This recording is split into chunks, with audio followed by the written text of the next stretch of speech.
معزز حاضرین اکرام، الحمدللہ ماہ رمضان کی ابتدا کے ساتھ ہی اس دروس کی ابتدا ہوئی۔ سب سے پہلے جس چیز کو ہم نے جاننے کی اور سمجھنے کی کوشش کی وہ یہ تھی کہ کیا قرآن جو آج ہمارے ہاتھوں میں ہے، کیا وہ وہی قرآن ہے جو اللہ کے نبی علیہ الصلاۃ والسلام کے دور میں نازل ہوا؟ تو اس بات کا ہمیں علم ہوا کہ اللہ تبارک و تعالیٰ نے یہ قرآن کو اتارا اور اس کی حفاظت کی ذمہ داری دی، اور کس طرح اللہ نے اس کی حفاظت کی اور قیامت تک یہ کیسے محفوظ رہے گا۔ دوسرے درس میں ہم نے سورۃ الفاتحہ کی ابتدا میں تعوذ و تسمیہ کے سلسلے میں اس بات کو جاننے کی کوشش کی کہ قرآن کی تلاوت سے پہلے اعوذ باللہ من الشیطان الرجیم بسم اللہ الرحمن الرحیم پڑھنے کی کیا اہمیت ہے، کیا فضیلت ہے، اور کیوں اس کو پڑھنا ضروری ہے۔ اس کے ساتھ ہی ساتھ سورۃ الفاتحہ سے توحید ربوبیت کی دلیل، توحید الوہیت کی دلیل، اور توحید اسماء و صفات کی دلیل، اور صراط مستقیم کی دعا، اور غیر المغضوب علیہم ولا الضالین کے سلسلے میں کچھ باتیں جانی۔ اس کے ساتھ ہم نے سورۃ البقرہ کی ابتدا کی، تو سورۃ البقرہ کی فضیلت میں اس بات کا ہمیں علم ہوا کہ جس گھر کے اندر اس کی تلاوت ہوتی ہے اس کے اندر لا يدخلہ الشیطان، شیطان داخل نہیں ہوتا۔ اور سورۃ البقرہ کی ابتدائی آیات جو حروف مقطعات سے شروع ہوتی ہیں، حروف مقطعات کے سلسلے میں اس بات کو ہم نے جانا کہ یہ اللہ تبارک و تعالی کے جانب سے ایسا چیلنج ہے ان تمام لوگوں کے لیے جو یہ کہتے ہیں کہ قرآن اللہ کا کلام نہیں ہے۔ اس کے ساتھ ہم نے دیکھا کہ مومنین کے کیا صفات ہوتے ہیں۔ مومنین کی صفات کا تذکرے میں یہ بات آئی کہ وہ غیب پر ایمان رکھتے ہیں، یؤمنون بالغیب ویقیمون الصلاۃ، نماز قائم کرتے ہیں اور اللہ کی راہ میں خرچ کرتے ہیں، اور جو کچھ اللہ نے اتارا ہے اس پر ایمان رکھتے ہیں اور آخرت پر ایمان رکھتے ہیں۔ اور ایسے ہی لوگوں کے سلسلے میں اللہ نے فرمایا اولئک علی ھدی من ربہم واولئک ھم المفلحون، یہی لوگ اللہ تبارک و تعالیٰ کے سیدھے راستے پر ہے اور یہی لوگ کامیاب ہونے والے ہیں۔ سورۃ البقرہ کے بعد جو سورت ہمارے سامنے آتی ہے وہ سورہ آل عمران ہے۔ سورہ آل عمران کے سلسلے میں بات ہمارے سامنے آتی ہے کہ اللہ کے نبی علیہ الصلاۃ والسلام پر یہ مدینہ میں نازل ہوئی، جس کے اندر 200 آیات ہے اور 20 رکوع پر یہ سورت مشتمل ہے۔ آل عمران کی وجہ کیا ہے اس سورت کو نام دینے کی؟ اس کی وجوہات میں سب سے پہلے وجہ یہ آتی ہے کہ اس کے اندر عمران کے خاندان کا تذکرہ آپ کو ملے گا، یعنی عیسیٰ علیہ الصلاۃ والسلام کا، یحییٰ علیہ الصلاۃ والسلام کا، مریم علیہ الصلاۃ والسلام کا، زکریا علیہ الصلاۃ والسلام کے واقعات اس سورت کے اندر آپ کو ملیں گے۔ اس سورت کو پڑھنے سے یہ فائدہ ہوگا کہ عیسیٰ علیہ الصلاۃ والسلام کے متعلق جو اہل کتاب کے جتنے شبہات ہیں، جو اہل کتاب ہیں ان کے جو شک و شبہات ہیں عیسیٰ علیہ الصلاۃ والسلام کو لے کر، وہ سارے شک و شبہات کا ازالہ اس سورت کے اندر کیا گیا ہے۔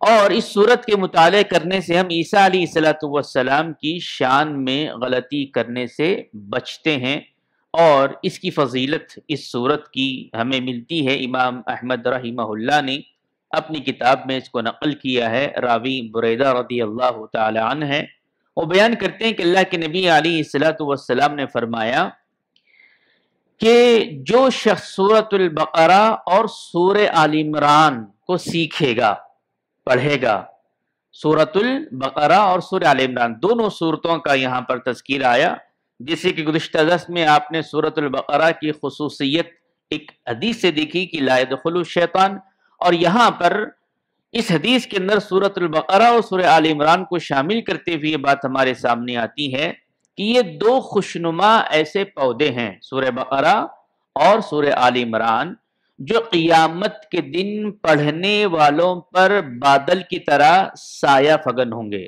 دیکھیے قیامت برپا ہوگی، ہر مومن کو آخرت پر ایمان ہے، اور جس کو آخرت پر ایمان نہیں ہے وہ مومن نہیں ہو سکتا ہے۔ وہ نفسا نفسی کا حال ہوگا، کوئی کسی کا ساتھ نہیں دے گا۔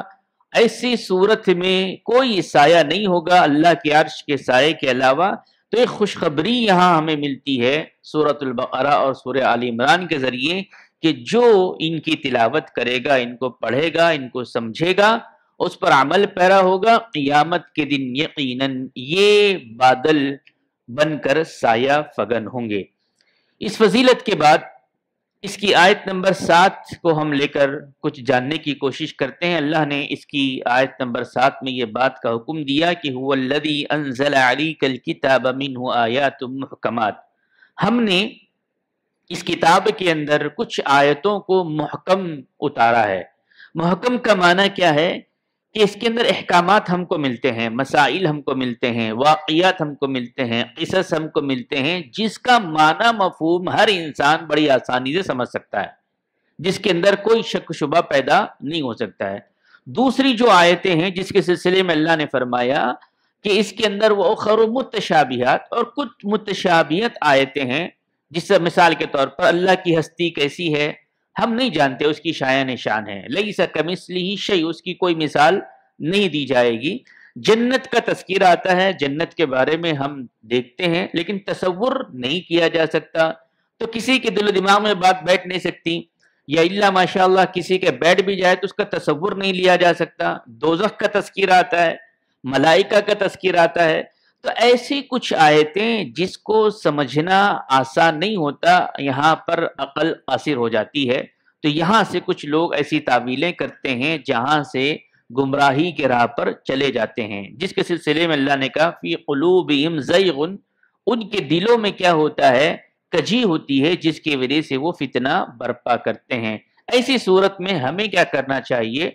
تو یہاں پر مفسرین نے یہ بات بیان کی کہ جب کبھی متشابہات والی آیت، شک و شبہ پیدا کرنے والی آیت آئے تو محکم کی طرف پلٹا دیا جائے۔ محکم کی طرف پلٹا دیے جانے کا مطلب کیا ہے؟ قرآن میں یہ بات آتی ہے روح اللہ، اللہ کی روح ہے۔ اب اللہ کی روح سے مراد کیا لیا جائے گا؟ اللہ کے منہ سے روح سے مراد اللہ کے نبی صلی اللہ علیہ وسلم یعنی عیسیٰ علیہ السلام کو کیا اللہ کا بیٹا قرار دیا جائے گا؟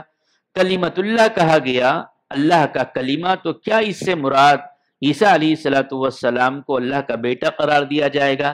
ایسا نہیں ہوگا۔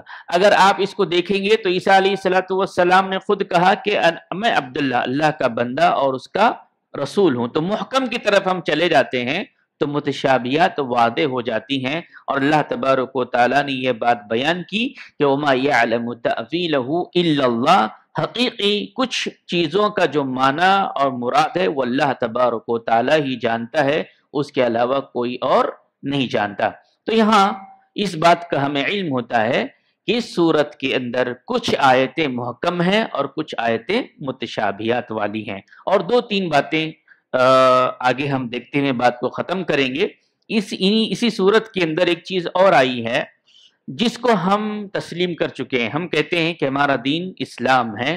اللہ نے فرمایا ان الدین عند اللہ الاسلام۔ روئے زمین پر لوگوں نے اپنے اپنے ادیان بنا رکھے ہیں، اپنے اپنے دین بنا رکھے ہیں، اپنے اپنے مذاہب بنا رکھے ہیں۔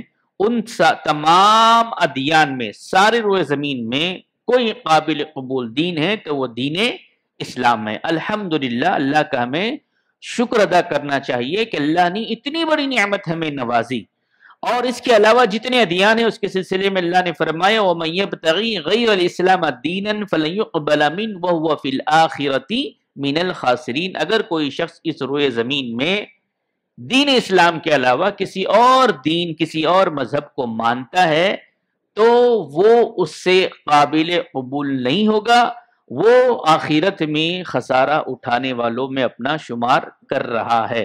اس اعتبار سے اللہ کا ہمیں دوبارہ شکر ادا کرنا چاہیے کہ دین اسلام سے اللہ نے ہمیں جوڑ رکھا ہے۔ اس کے ساتھ ساتھ یہاں پر ایک حکم ملتا ہے، وہ حکم یہ ہے کہ وَاعْتَصِمُوا بِحَبْلِ اللَّهِ جَمِيعًا وَلَا تَفَرَّقُوا۔ اے لوگو جو ایمان لائے ہو، تم اللہ کی رسی کو مضبوطی سے پکڑ لو اور تفرقہ بازی میں نہ پڑو۔ اگر آپ تھوڑا سا غور تدبر کرتے ہیں، یہ آیت ہر جماعت، ہر تنظیم، ہر فرقہ پڑھتا ہے، پڑھتی ہے اور دعویٰ کرتی ہے کہ ہم اعتصام بحبل اللہ، اللہ کے رسی کو پکڑے ہوئے ہیں۔ اللہ کے رسی سے مراد کیا ہے؟ زید بن ارقم رضی اللہ تعالیٰ بیان کرتے ہیں کہ اللہ کے نبی صلی اللہ علیہ وسلم نے فرمایا اللہ کی رسی سے مراد اللہ کی کتاب ہے اور اللہ کے نبی صلی اللہ علیہ وسلم کی سنت ہے۔ میں اور آپ چاہتے ہیں ہماری قوم کی اصلاح ہو، مسلمان اتحاد و اتفاق پر آئے، تو اللہ کی کتاب اور اللہ کے نبی صلی اللہ علیہ وسلم کی سنتوں کو پکڑنا یہ اعتصام بحبل اللہ ہے۔ کسی نے کیا کیا؟ رسی کے ایک حصے کو پکڑ لیا اور انہوں نے صرف ایک کام کرنا شروع کیا کہ لباس پر ہم توجہ دیں گے، انسان کے لباس پر کام کرنے لگ گئے۔ کسی نے ایک رسی کے ایک حصے کو پکڑا، دھاگے کو پکڑا اور کہا کہ ہم ان کی نمازوں کی اصلاح کریں گے، نمازوں کے لیے نکل گئے۔ کسی نے کچھ، کسی نے کچھ، کسی نے کچھ۔ اسلام مکمل ہے، اسلام کامل ہے، اور اللہ نے کیا کہا؟ یا ایھا الذین آمنوا ادخلوا فی السلم کافہ، اے وہ لوگوں جو ایمان لائے ہو تو مکمل داخل ہو جاؤ۔ کسی تنظیم نے کسی چیز کو پکڑا، کہا یہ بہتر ہے، اس کے پیچھے چلے گئے۔ کسی نے کسی کو پکڑا۔ یہاں پکڑنے سے مراد، عمل کرنے سے مراد اللہ تبارک و تعالیٰ کی کتاب، نبی علیہ الصلوۃ والسلام کی سنت ہے۔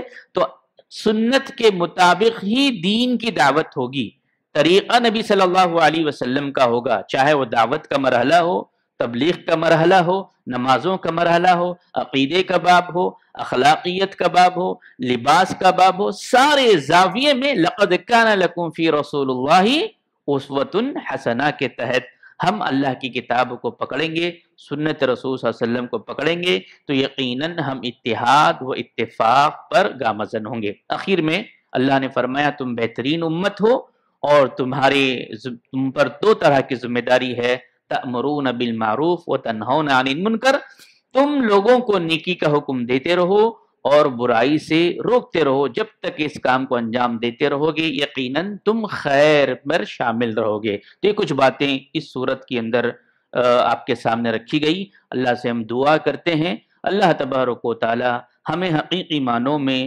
قرآن کو پڑھنے، سمجھنے اور اس پر عمل پیرا ہونے کی توفیق عنایت فرمائے۔ اللہ جب تک رکھے دار فانی میں ہمیں ایمان اور اسلام کی حالت میں رکھے، جب ہمارا خاتمہ ہو تو خاتمہ بالخیر کرے۔ آمین ثم آمین، وآخر دعوانا ان الحمد للہ رب العالمین، والسلام علیکم ورحمۃ اللہ وبرکاتہ۔